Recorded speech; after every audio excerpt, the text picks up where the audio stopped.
Sono Mauro Barbacci e ti do il benvenuto in Storia di una fotografia, un podcast dove racconto come natura e fotografia fanno da sempre parte della mia vita e di come l'hanno influenzata.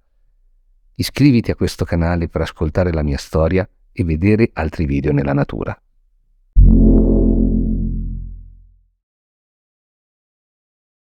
Il tramonto forse troppo spesso viene definito come una fotografia semplice. Io ancora ricordo il mio primo tramonto, il primissimo tramonto, e era stato tutto meno che semplice, anzi mi insegnò tantissimo. Adesso è facile parlare con il digitale, però quella volta io ero dovuto andare su un luogo spettacolare che, ne riparleremo in altri episodi. Ma soprattutto ero dovuto andare via in mountain bike con lo zainetto, che non era uno zaino fotografico. A quel tempo i zaini fotografici erano un lusso per pochi e non erano come quelli di oggi, ma soprattutto avevo la mia, reflex Minolta analogica con i miei unici 3 obiettivi: il 24 millimetri, il 50 millimetri, il 135. Quel giorno decisi di andare in questo posto, oltre l'osservatorio astronomico di Scheggia, che per un ragazzino in bicicletta era comunque lontano, non era proprio dietro l'angolo. Adesso con la macchina ci metto 10 minuti scarsi ad arrivare lì, ma quella volta, non ricordo quanti anni avessi, significava partire da casa in bicicletta, fare solo salita, l'andata era solo salita, il ritorno era una goduria perché me lanciavo in discesa, però l'andata non era una goduria. E arrivare lì, su questo punto, oltre, l'osservatorio astronomico, dove, si scopre l'ovest, si scopre verso ovest, quindi si scopre il tramonto, è bellissimo perché da questo punto in piano c'è una vallata che scende giù fino al Pontabotte, una località chiamata Pontabotte, anzi Montefiume, dove c'è proprio in fondo alla vallata questo ponte con non l'arco, ma il sotto circolare, quindi apposta viene chiamato proprio per questo motivo Pontabotte.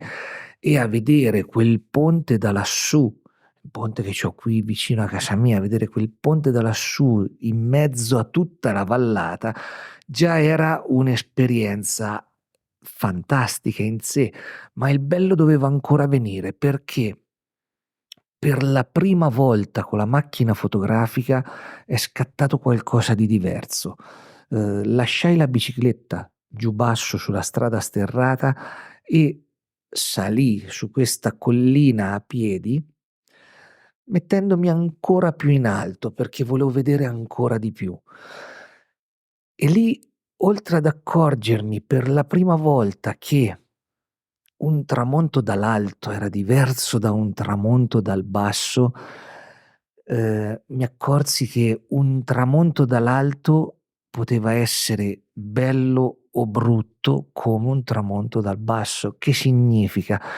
Che capii che, in base all'altitudine avevo una situazione completamente diversa. Un tramonto che dal basso non era bello, dall'alto diventava magnifico con tutte le creste delle montagne che sfumano all'orizzonte, e viceversa un tramonto dove io da basso avevo le nuvole sopra la testa colorate, dall'alto molto probabilmente sarei stato in mezzo alle nuvole.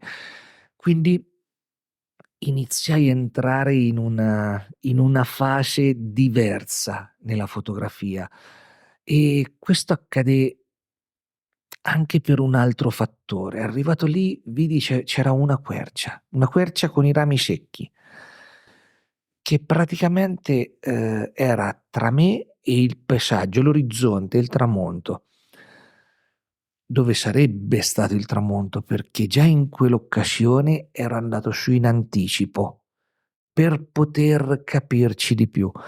Quindi tra me e l'orizzonte c'era questa quercia con i rami secchi e lì per la prima volta, uhm, curando l'esposizione, creai una silhouette della quercia con dietro il tramonto, ma oltre questo avevo incorniciato questo tramonto nei tra i rami secchi della quercia.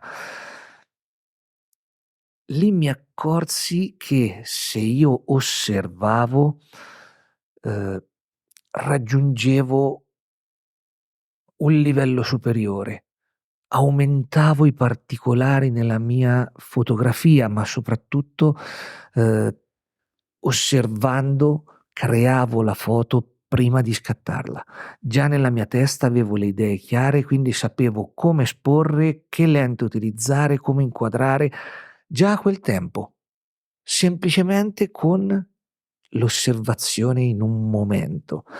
E questo diede a quel tramonto una marcia in più, perché non fu semplicemente una foto, ma fu proprio una lezione, di fotografia venuta dal nulla.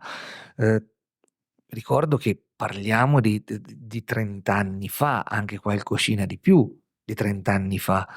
Uhm, quindi non c'erano i tanti libri di fotografia, non c'era internet, non c'erano corsi di fotografia, club di fotografia qui in zona, cioè che andavamo in bicicletta, poi non c'erano. Quindi avevo scoperto una nuova dimensione nella fotografia a quel tempo, che poi ho riportato per sempre. Tutt'oggi per me quella fase di, ragionare lo scatto prima di farlo è sacrosanta e a volte non scatto perché ragionando lo scatto non vedo quello che voglio, però cambiò totalmente il mio modo di fare fotografia. E cos'è è stato un tramonto a cambiare il mio modo di fare fotografia. Quella che viene definita una delle fotografie più semplici, perché si sente dire: "Ah no, l'alba è più complessa". No, l'alba non è più complessa, è solo l'orario in cui andarla a fare che è diverso e magari per qualcuno è più scomodo e per qualcuno meno, ma per me, fare il tramonto è naturale, fare l'alba è un po' meno naturale perché io abito sotto l'Appennino, quindi, mi trovo dalla parte del tramonto. Chi è dalla parte di là dell'Appennino si trova dalla parte dell'alba. È semplice, anch'io spesso vado a fare le mie albe, bellissimo quando vado a fare l'alba da Monte Cucco, ma ne parleremo in un altro episodio, ne parleremo. Però ecco, ogni tramonto è diverso, ogni giorno ci regala un nuovo tramonto, dobbiamo vederla anche sotto questi termini e spesso si fanno, chilometri a piedi per arrivare su un punto, cambia il vento e il tramonto da fotografare non c'è. Ci troviamo magari in mezzo alle nuvole.